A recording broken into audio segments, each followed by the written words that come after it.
तो मैं काहे x1 y1 लूं? गंदा भी दिखता है, ये आसान है, लेकिन सर ये तो मुश्किल दिख रहा है।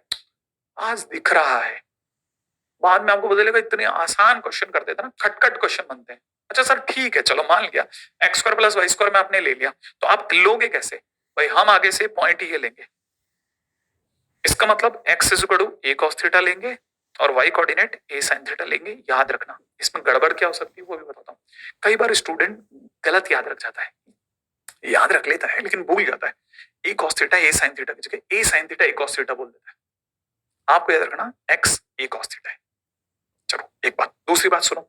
अगर सर्कल मान लो बाहरी वाला हो गया, किसी और जगह हो गया, कोऑर्डिनेट में है, मान लो कोऑर्डिनेट एक्सिस पर कहीं और हो गया, तो ऑब्वियस बात है सेंटर 0 0 नहीं होगा ना। अगर सेंटर 0 0 नहीं होगा तो मान लेते हैं सेंटर किसी सपोज किसी और पॉइंट पर है, जैसे मान लेते हैं एच के पे सेंटर है, किसी पॉइंट एच के पे सेंटर है। अब अगर किसी पॉइंट को ज्यूम करना पड़ गया तो मैं आपको बताना चाहूंगा कि सबसे पहला काम, एक स्ट्रेट लाइन इसके पैरेलल, एक स्ट्रेट लाइन इसके पैरेलल खींचो, और ये अपने आप में फिर से ए हो गया। हाँ, ये एंगल थीटा हो गया। और सर आप फिर से बोलोगे ये ए कॉस थीटा हो गया, मुझे याद है, ये ए साइन थीटा हो गया, मुझे याद है, लेकिन इस पॉइंट के कोऑर्डिनेट कहां से लाओगे? मैंने कहा देख देख देख इसके लिए तू एग्री कर जा मेरे साथ, ठीक है बेटा? देख दिमाग लगाना, अपन दोनों मिलके दिमाग लगाते हैं। ए कॉस थीटा तो ये हुआ, अच्छा, और ये डिस्टेंस एच हो गई। अरे ये एच है ना, एच कोमा के कारण, भूल गए? नहीं दिखा? देखो देखो देखो देखो देखो, दोबारा देखो, ये डिस्टेंस एच है तो ये डिस्टेंस भी एच हो गई, हो गई। अरे इसके पैरेलल सोचो, और प्लस का ए कॉस थीटा, तो इस पॉइंट की ओवरऑल डिस्टेंस एच प्लस ए कॉस थीटा हो गई। तो इसीलिए इस पॉइंट का एक्स कोऑर्डिनेट एच प्लस ए कॉस थीटा हो गया। और वाई कोऑर्डिनेट कैसे? ये डिस्टेंस के है, कहा? ये देखना, ये डिस्टेंस के मेरे भाई, और ये डिस्टेंस ए साइन थीटा पहले से थी, तो टोटल डिस्टेंस जो हाइट हो गई वो कितनी हो गई? ए प्लस ए साइन थीटा। तो हमारे लिए पैरामेट्रिक कोऑर्डिनेट अगर सेंटर 0 0 है तो x is equal to A cos theta A sine theta, और अदरवाइज h प्लस वो, ये h और k क्या चीज है? सेंटर है। तो सेंटर प्लस ए कॉस थीटा, सेंटर प्लस ए साइन थीटा। ऐसे हमने दो केस बनाए और इन दोनों से मस्त क्वेश्चन हुए, इतने प्यारे क्वेश्चन बनते हैं, खटाखट क्वेश्चन होते हैं। सिखाता हूँ, देखो कैसे, ठीक है? तब तक मैं अपनी राइटिंग हटा लेता हूँ, सुंदर सुंदर राइटिंग वाली चीजों को सामने रखता हूँ आपके सामने, ठीक है? जो मैंने समझा है दोबारा समझने का मौका भी मिल जाएगा इससे आपको। दोबारा पूछूं मेरी बात, बताओ पैरामेट्रिक कोऑर्डिनेट क्या करते हैं? क्या करना है पैरामेट्रिक? एज्यूम करते समय लेना है। ये अपना सर्कल, ए डिस्टेंस पे P point, A cos theta A sine theta, तो हमारे पैरामेट्रिक कोऑर्डिनेट हो गए ए cos theta A sine theta. और यही अगर सर्कल, अगर by the way x minus H का स्क्वायर, माने सेंटर h कोमा के हो गया ना बेटा, सेंटर कितना हो गया? h के, h के, ठीक है? तो अगर बाय द वे ये हो गया तो हमारा जो सर्कल हुआ वो ये हुआ, और सेंटर h कोमा के है, तो अगर देखा जाए फिर से वही a डिस्टेंस पे बनाए, थीटा एंगल पे बनाए, a cos theta a sin theta हुआ, तो p के coordinate h plus a cos theta a plus a sin theta हो गए। याद है ना? क्यों? क्योंकि ये टोटल डिस्टेंस कितनी हुई? इतनी दूरी तक h और इतनी दूरी तक a cos थीटा मिला करके h plus a cos theta हुआ। याद आया? अब आपको ये बात समझ में आ गई? तो इसी चीज को लोगों ने ऐसे लिखा कि x is equal to h plus a cos theta, फिर y is equal to k plus a sin theta, फिर लोगों ने कहा x minus H is equal to a cos theta, फिर लोगों ने कहा ये a को नीचे डिवाइड में लगा दो, फिर इसको लिखा y minus k is equal to a sin theta, फिर इस a को इसके नीचे डिवाइड में लगा दिया। फिर कुछ नहीं, सबको पता था cos थीटा और sin थीटा को देखते ही एक ही चीज दिमाग में आती है, cos square theta plus sin square theta is equal to 1। इसका मतलब ये बन गया x माइनस एच का whole square by a square, y minus K by a का whole square is equal to 1। ऐसे भी सोच सकते थे, लेकिन लोगों ने ऐसा ज्यादा करा नहीं। ये भी कर सकते थे कि cos थीटा को नीचे ले आते हैं और a को उधर ले आते हैं, sin थीटा को इधर ले आते हैं और a को उधर ले आते हैं, और a के सामने दोनों को इक्वेट करा दिया। भाई ये a है, ऐसा समझ लो, ठीक है ना? देखो इससे ये आ गया, और जैसे ही ये आया, ये कहां से आया? इस वजह से आया था भाई, इन दोनों के कारण ही तो आया, ठीक है? अब यहाँ सर ये तो बिल्कुल वैसा ही है जैसा आपने पैरामेट्रिक लाइन में पढ़ा था, एग्जैक्टली। इसीलिए लोगों ने दोनों फर्क ढूंढा। देखो इस सर्कल कब बनेगा? ई पॉइंट सर्कल कब देगा? जब ये घूमेगा। जब ये घूमेगा, सोचो, देखो पी पॉइंट सर्कल कब देगा? जब ये घूमेगा। अच्छा लाइन कब देगा? पी पॉइंट लाइन कब देगा? पी पॉइंट लाइन तब देगा जब ये घूमे नहीं, आगे बढ़े। अगर पी पॉइंट आगे बढ़ेगा तो लाइन देगा। सोचो, देखो किसी भी साइड मूव करेगा। अगर सीधे जाएगा तो एक लाइन देगा, अगर सीधे जाएगा तो इसका इसका ए बढ़ेगा। आज के दिन पे ए ये है, कल को यहां होता तो इसका ए बढ़ता। थीटा कांस्टेंट रहता, अगर थीटा कांस्टेंट रहेगा तो ए बढ़ने पर लाइन देगा। अगर बाय द वे ए वैसे ही रह जाए और अगर थीटा घूमने लग जाए, देखो थीटा घूमेगा, ए वैसा ही रहेगा, तो थीटा जैसे ही घूमेगा माने थीटा वेरिएबल हो गया, और ए फिक्स हो जाए तो सर्कल देगा। तो यहां लाइन में और सर्कल में दोनों में क्या भेद है, वो ये कि कौन फिक्स है और कौन घूम रहा है। लाइन में ए बढ़ रहा है, थीटा फिक्स है, और सर्कल में ए फिक्स है, थीटा घूम रहा है। फर्क पता चला आपको दोनों में? ये फर्क है दोनों में, और यही चीज इन्होंने भी लिखी है, और ये चीज किताबों में लिखी होती है और बच्चा सोचता है ऐसी बात कर रहा है। इस कहानी में सेंटर फिक्स है, साथ में रेडियस जो है वो फिक्स है, परंतु थीटा घूम रहा है, थीटा वेरिएबल है। ठीक है, अब जो बहुत देर हो गई, इस पे इतना ज्ञान नहीं देना, परंतु क्वेश्चन करेंगे तो सीख जाएंगे। क्वेश्चन से सीखेंगे अपन। चलो आगे दौड़ते हैं, खड़ाखट खड़ाखट। देखो क्वेश्चन इतने मस्त होते हैं ना, मैं आपको क्या बताऊं। पैरामेट्रिक कोऑर्डिनेट बच्चों वाली चीज है मेरे दोस्त, बच्चों वाली चीज। तो फिर हमारे लिए आप तो सोचोगे सर इसका मतलब हमारी चीज है। एग्जैक्टली देखो, ये अगर देखा जाए तो X square plus Y square is equal to A square type है, इसका ए 3 है, तो आंसर हो गया 3 cos theta 3 sin theta. That's it, खत्म पहला क्वेश्चन, पैरामेट्रिक कोऑर्डिनेट डन। और ये हो जाए तो अब यहां सुनो, देखो इसका ए बोलो, सर इसका ए 4 है, तो बड़े ध्यान से सुनना। अब मैं बोलूंगा x plus 1 is equal to, ये x प्लस 1 ऐसा कैसा कॉपी करना, is equal to 4 cos theta, और y minus 1 is equal to 4 sin theta. इसका मतलब x की वैल्यू कितनी होगी बेटा, -1 प्लस 4 cos थीटा, कॉमा 1, 1 को उधर भेज, नहीं समझ में, y की वैल्यू बोलो ना, 1 प्लस 4 sin थीटा। ठीक है, तो ये वाली वैल्यू उठा करके आप यहां लिख दो, तो 1 प्लस 4 sin थीटा। थोड़ा थोड़ा क्लिक करा, क्लिक करा, देखो धीरे धीरे। अरे देखो ना, ये इसने हमारे को ए इक्वल टू 4 दे दिया था, तो इसीलिए अब x की जगह ये x समझो, ये x है, तो x is equal to a cos theta. अब x की जगह x प्लस 1 हो तो हम भी क्या कर सकते थे, तो x plus 1 is equal to a cos theta, तो x is equal to -1 plus 4 cos theta, फिर x और y। देखो अगला दिखाता हूं धीरे धीरे, इसी में देखना अगला। ठीक है, अब देखो ये दे रखा है, कहता कर्व लाओ, उल्टा भी पूछ सकता है। तो देखो x इज इक्वल टू कितना दिख रहा है आपको, √3 cos थीटा। ठीक है, y इज इक्वल टू कितना दिख रहा है, √3 sin थीटा। जब भी ऐसा दे रखा हो, आगे मैं आपसे पूछता हूं, बताओ √3 cos थीटा के आगे क्या होगा। आपको भी कुछ नहीं सर x होगा, मैंने कहा नहीं 0 होगा। अरे सर 0 तो कहीं भी जोड़ लो, हाँ तो ये 0 + 0 होगा। जैसे ये देखो समझ जाओ, ये आगे बैठे हुए लोग इसका सेंटर होते हैं, तो सेंटर कितना हो गया, 0 0। और अगर किसी ने पूछा कि ये cos थीटा और sin थीटा के आगे वाले जो कोफिशिएंट है ये क्या है, ये √3 दोनों में सेम है, ये इसकी रेडियस होगी, तो रेडियस होगी √3। क्या क्या क्या क्या क्या क्या, एक मिनट बताता देख, तेरा आंसर यहां से कितना आया था, -1 प्लस 4 cos थीटा, और ये कितना आंसर आया था, 1 प्लस 4 sin थीटा आया था ना। देख ये जो आगे बैठे हुए लोग होते हैं ना, ये सेंटर होते हैं, तो सेंटर कितना हो गया, -1, 1, और जो cos थीटा और sin थीटा के कोफिशिएंट होते हैं वो रेडियस होते हैं, तो रेडियस इज इक्वल टू 4 हो गया। थोड़ा सा नया नया सुना। अब देखो सेंटर 0 0 है, x² प्लस वाई स्क्वायर, और रेडियस का स्क्वायर बोले तो 3, आंसर हो गया। अब एक बच्चे ने कहा सर मैं तो इसे cos square theta plus sin square theta equal to 1 करके लिया था। मैंने कहा बहुत बढ़िया, बिल्कुल यही आंसर आया होगा पक्का। देखो दूसरा, अब देखो जिनको ये बात समझ में आ गई, अब इस पे दिमाग लगाओ, अगले क्वेश्चन बताओ सेंटर कितना होगा। क्या सिखा था, सेंटर कौन है, जल्दी बताओ जल्दी, सेंटर कौन है, सेंटर, सेंटर बोलो मेरे दोस्त, सेंटर। सेंटर क्या होता है, जो आगे बैठे हुए लोग होते हैं वो होता है सेंटर, तो सेंटर हो गया -1, 2। रेडियस बोलो चलो, जो cos थीटा और sin थीटा के कोफिशिएंट होते हैं √3 है ना, तो रेडियस √3 होगी। अब जल्दी से इक्वेशन बोलो, x प्लस 1 का स्क्वायर, ठीक है, और y -2 का स्क्वायर इज इक्वल टू √3 का स्क्वायर इज योर आंसर। देख लेना, देख लेना, मैं आपको जो सिखा रहा हूँ बहुत क्लासिक चीज सिखा रहा हूँ, बहुत अच्छी चीज सोचने को कह रहा हूँ, और इनसे आपके बहुत क्वेश्चन बनेंगे। अगले क्वेश्चन पे चलते हैं, एक एक सेकंड कीमती है भाई मेरे, बताने का समय हो रहा है आपको बताइए, लेकिन उससे पहले कितना खेल सकते हैं, सेंटर और रेडियस बताओ। चलो अगले क्वेश्चन का सेंटर और रेडियस बताओ, सेंटर और रेडियस देखते जवाब देना है आपको, बता रहे हैं आप लोग? सेंटर बोलो, सेंटर कितना? -1, 3। रेडियस बोलो, क्या बताया था? साइन थीटा और कॉस थीटा का कोफिशिएंट। इसका कॉस थीटा का कोफिशिएंट 2, साइन थीटा का 2, रेडियस इज इक्वल टू 2।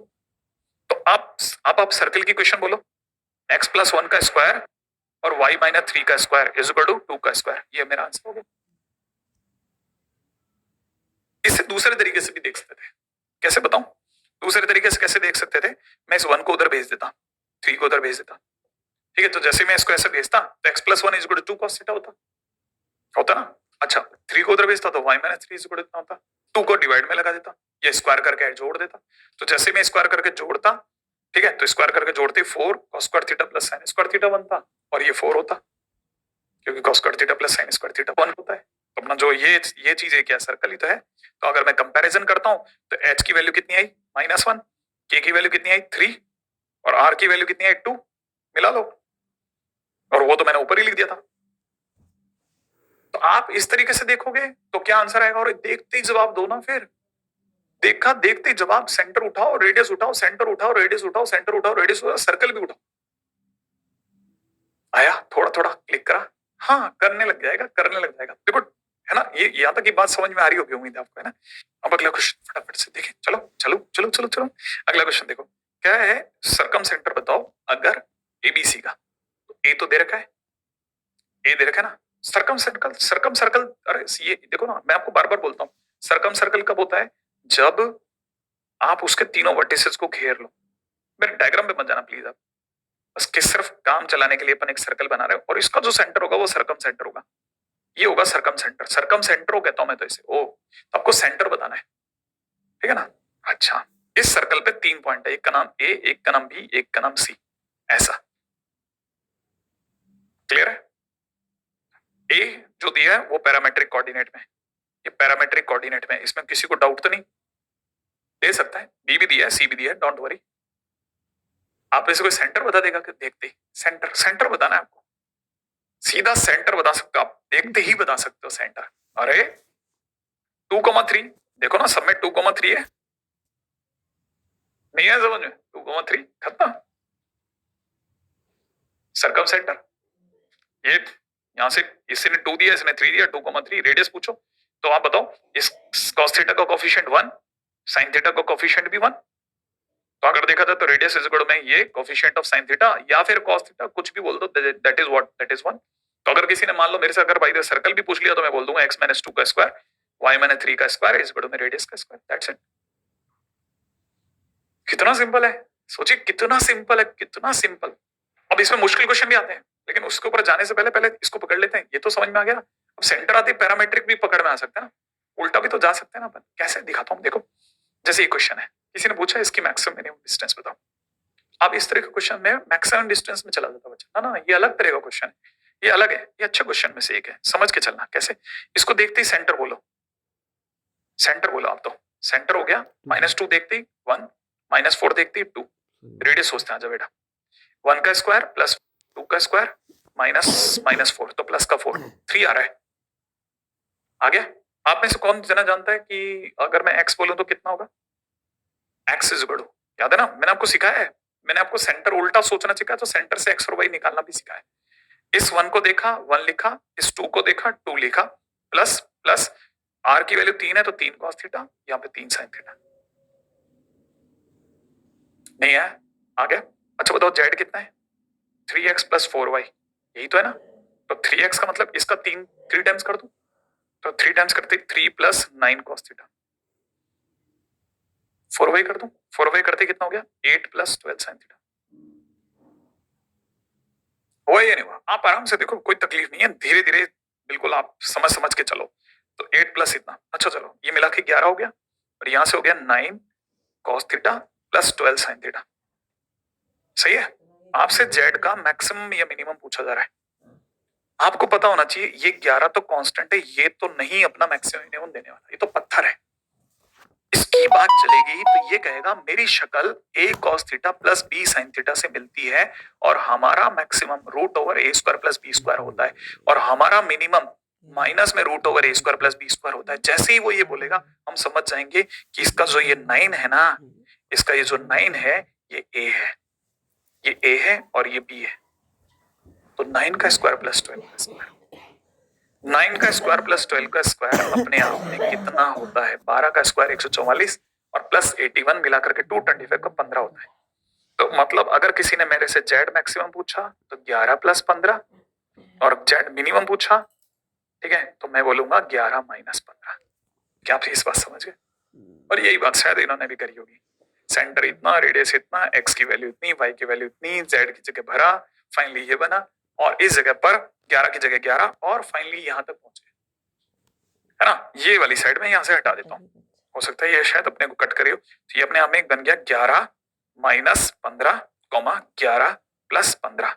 तो ये तो हो गई इसकी मिनिमम और ये हो गई इसकी मैक्सिमम वैल्यू, राइट है। यहां तक की बात समझ में आ गई। तो ये 3 3 से 9 हो गया, 9 cos थीटा, है ना, इस वजह से है ना, मस्त सी चीज। तो अपन आगे चलते हैं, टाइम क्यों वेस्ट करें, क्यों कर सकते हैं ना। अगला क्वेश्चन करते हैं, बना है ना।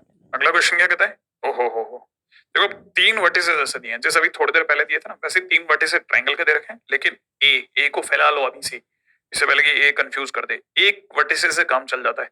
ये आपको क्या दिख रहा है? cos थीटा और sin थीटा। cos थीटा का sin थीटा दिख रहा है ना? मुझे नहीं दिखता, मुझे 0 + 1 cos थीटा दिखता है,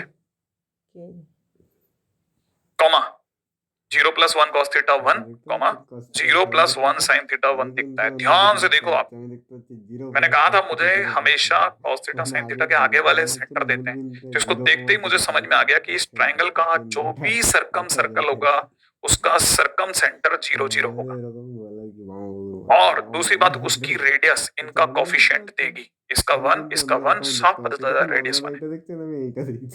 मैंने अगर बाय द वे कोई मेरे से ये ट्रायंगल पूछेगा तो मुझे समझ में आ गया कि सेंटर 0 0 है और रेडियस 1 है, इसका मतलब सर्कल ये आपको भी आ गया होगा, अब तो आप भी समझने लग गए।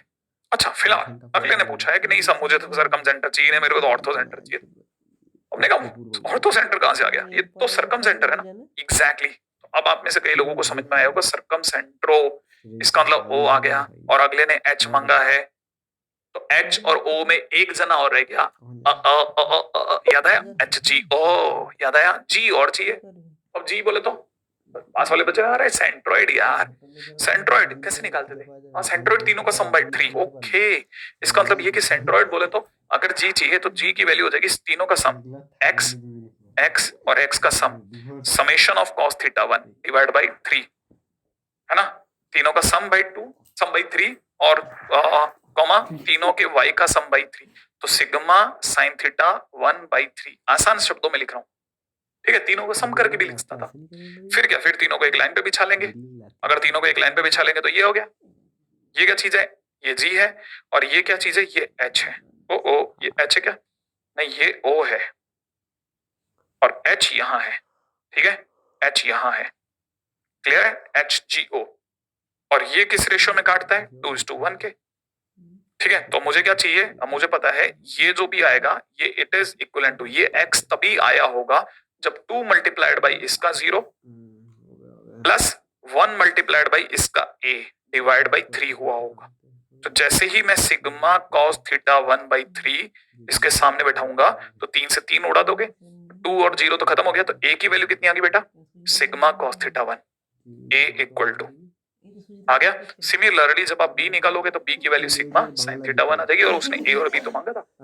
बस क्वेश्चन डन। कहने का मतलब क्या? कहने का मतलब क्या? कहने का मतलब क्या? वापस ध्यान से समझो, ठीक है। एक बार इसको सफाई कर दूं, ठीक है, इसको h लिख देते हैं, बस इतना से काम करते हैं। अब देखो साहब, हमें पता है सेक्शन फार्मूले का यूज करते हैं, तो ये जो पॉइंट है ये 2 टाइम्स इसका x और 1 टाइम इसका x से मल्टीप्लाई करके आएगा, और इसी प्रकार से इसका जो ये y कोऑर्डिनेट है वो 2 टाइम्स इसका y और 1 टाइम इसका y, बोले तो b की मल्टीप्लाई से आएगा। तो 3 से 3 काटेंगे ना, तो इससे a की वैल्यू अपने पास में इतनी आ गई और b की वैल्यू इतनी आ गई, और a और b तो h है, सही है। तो हमारे पास में h की वैल्यू कितनी आ गई? h की वैल्यू कितनी आ गई? ऑर्थो सेंटर की वैल्यू आ गई सिग्मा ये, सिग्मा ये। तो ये इस तरह के क्वेश्चंस भी आ सकते हैं। तो देखो एक पुरानी चीज तो आई, बस लास्ट के कुछ मुश्किल से 2-3 मिनट में एक छोटा सा टाइटल और है, देखा जा सकता है, उसका नाम है लाइन एंड सर्कल। ये पार्ट 1 है, आज अपन पार्ट 1 ही देख के जा पाएंगे, देख के ही जा पाएंगे। एक्चुअली क्या है, कोई भी लाइन और सर्कल का 3 तरह की पॉसिबिलिटीज है, याद रखना, 3 पोजीशंस पॉसिबल। तो सबसे पहले लिख लीजिएगा 3 पोजीशंस पॉसिबल है। ऑस्वीडर क्या कौन कौन सी 3 पोजीशन पॉसिबल है ना? देखिए साहब, हम अपनी तरफ से गंदा सा सर्कल ले रहे हैं, सेंटर सबको पता ही है, रेडियस सबको पता ही है, ठीक है ना? अच्छा, हम जितना भी खेल खेलेंगे और पी और आर के बिहाफ पे खेलते हैं। पी और आर के बिहाफ पे पी क्या चीज है? जैसे ये सर्कल है, ठीक है ना, ये इसका सेंटर है माइनस जी माइनस एफ और ये लाइन है। पी इससे सेंटर से इस लाइन पे पड़ने वाला परपेंडिकुलर लेंथ है। तो पी क्या चीज है? Basically length of perpendicular, length of perpendicular from centre minus G minus F to line. कौन सी line? A X plus B Y plus C equal to इतना। और ये कैसे निकालते हैं? फार्मूले से। ए एक्स की जगह माइनस सी, बी वाई की जगह माइनस एफ प्लस सी का मॉडुलस अपॉन में रूट ओवर ए स्क्वायर प्लस बी स्क्वायर। याद है ना? एक्स और वाई की जगह माइनस जी माइनस एफ रख दिया तो इससे पी आ जाता है। फिर क्या? फिर पी आ गया, रेडियस हमें पता ही है। अब पी और आर को लेकर के हम कंपैरिजन कर लेते हैं कि कौन बड़ा। अगर मान लो कि अगर बाय द वे पी छोटा है, माने परपेंडिकुलर डिस्टेंस कम है और रेडियस ज्यादा है, तो पक्की बात है लाइन कट करके गई है और एक कॉर्ड क्रिएट हो गई। उस केस में कॉर्ड क्रिएट हुई है। तो कॉर्ड कब क्रिएट होती है? जब पी छोटा हो। और अगर बाय द वे पी और आर बराबर हो जाए तो बराबर हो जाए तो टच करके जाएगी, क्योंकि जितनी रेडियस उतनी दूरी, तो टच करके जाएगी। तो टेंजेंट की कंडीशन होती है पी इक्वल टू आर। और अगर पी बड़ा पड़ जाए तो, जैसे इसमें है पी बड़ा है, रेडियस इतनी सी रह गई, ठीक है, तो हमारा ना तो टेंजेंट बन रहा है ना कॉर्ड बन रहा है। तो no tangent no chord, no chord no tangent. तो पी ग्रेटर देन आर हो। तो हर बार हम क्या, इसके छोटे मोटे क्वेश्चंस होते हैं, हम खटाखट समझ जाते हैं, एक टी निकालते हैं, एक आर निकालते हैं, कंपैरिजन कर लेते हैं। थ्योरी आपको भैया दे देंगे। क्वेश्चन देख लेते हैं जल्दी से, फटाफट से, बस मुश्किल से 1 मिनट का क्वेश्चन। जैसे ये 2 क्वेश्चन है, बहुत सिंपल से, जाते समय देखा जा सकता है। कह रहे पोजीशन बताओ साहब, लाइन कहाँ है? कट करके जा रही है, टच करके जा रही है, दूर से जा रही है। कहां से जा रही है सर? तो हम एक काम करते हैं, सेंटर ढूंढ लेते हैं इसका, ठीक है। इसका सेंटर बोलो आप, इसका सेंटर 0 0, रेडियस कितनी 2। अब 0 0 से मैं इस पे परपेंडिकुलर डालता हूं, तो ये लाइन दे रखी है मेरे को x plus Y minus 2 equal to 0, right है। तो परपेंडिकुलर डिस्टेंस याद है ना, मॉडुलस सी, बोले तो मॉडुलस याद है ना। अरे 0 0 से डाल रहा हूं, मॉड माइनस 2 अपॉन में x के कोफिशिएंट 1 का स्क्वायर, y का कोफिशिएंट 1 उसका स्क्वायर, तो ये हो गया 2/√2, बोले तो √2। अब p की वैल्यू हमारे पास में कितनी आ गई? √2। p की वैल्यू अगर √2 आ गई तो √2 और 2 में कौन बड़ा है? √2 और 2 में कौन बड़ा है? 2। तो इसका मतलब ये कि r is greater than p, और r अगर p से बड़ा है इसका मतलब रेडियस बड़ी है और p छोटा है, माने यूं कट करके जाएगा, रेडियस बड़ी है और p तो इतना से ही रह गया, p छोटा पड़ गया, रेडियस बड़ी पड़ गई। देखा नहीं आपको?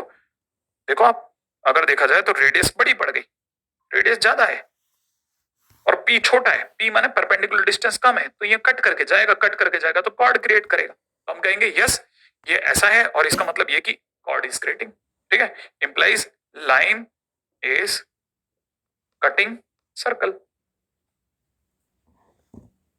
क्रिएटिंग कॉर्ड, कॉर्ड क्रिएट कर रही है। और इधर क्या हुआ? इधर वाले के अंदर देखते हैं, ये कह रहा है टेंजेंट है। टेंजेंट है तो सुनते ही हमारे दिमाग में तुरंत आ जाना चाहिए पी इक्वल टू आर है साहब। अब पी इक्वल टू आर है, हमने रेडियस पता करी, इसकी रेडियस 3 है सर्कल की, देखते ही पता चल गई। अच्छा, क्वेश्चन कह रहा है टेंजेंट, ये टेंजेंट है तो पी इक्वल टू आर होगा। हमने 0 0 से इस लाइन पे परपेंडिकुलर डाल दिया, परपेंडिकुलर डालते ही परपेंडिकुलर हो जाएगा मॉडुलस में सी, बोले तो लैम्डा अपॉन √3 का स्क्वायर प्लस 4 का स्क्वायर, बोले तो मॉड लैम्डा बाई 5। और ये किसके बराबर है? रेडियस के, बोले तो 3 के बराबर है। Mod lambda is equal to कितना हो गया बेटा? 15। इसका अंदर lambda is equal to plus minus 15, खत्म। यही काम हमने भी किया है, लैम्डा की वैल्यू प्लस माइनस 15, ठीक है। ये तो पूछ रहा था लैम्डा की वैल्यू बताओ अगर टेंजेंट हो तो टेंजेंट है तो पी बराबर आर होगा। बाकी अपन कल करते हैं, आज के दिन पे अपन बहुत सारे क्वेश्चंस करने की कोशिश करिए, ठीक है, छोटे छोटे सही, लेकिन इस बार हमने काफी जमा लिया, ठीक है। और अब मैं आराम से छोड़ता हूँ, ठीक है, चलते हैं।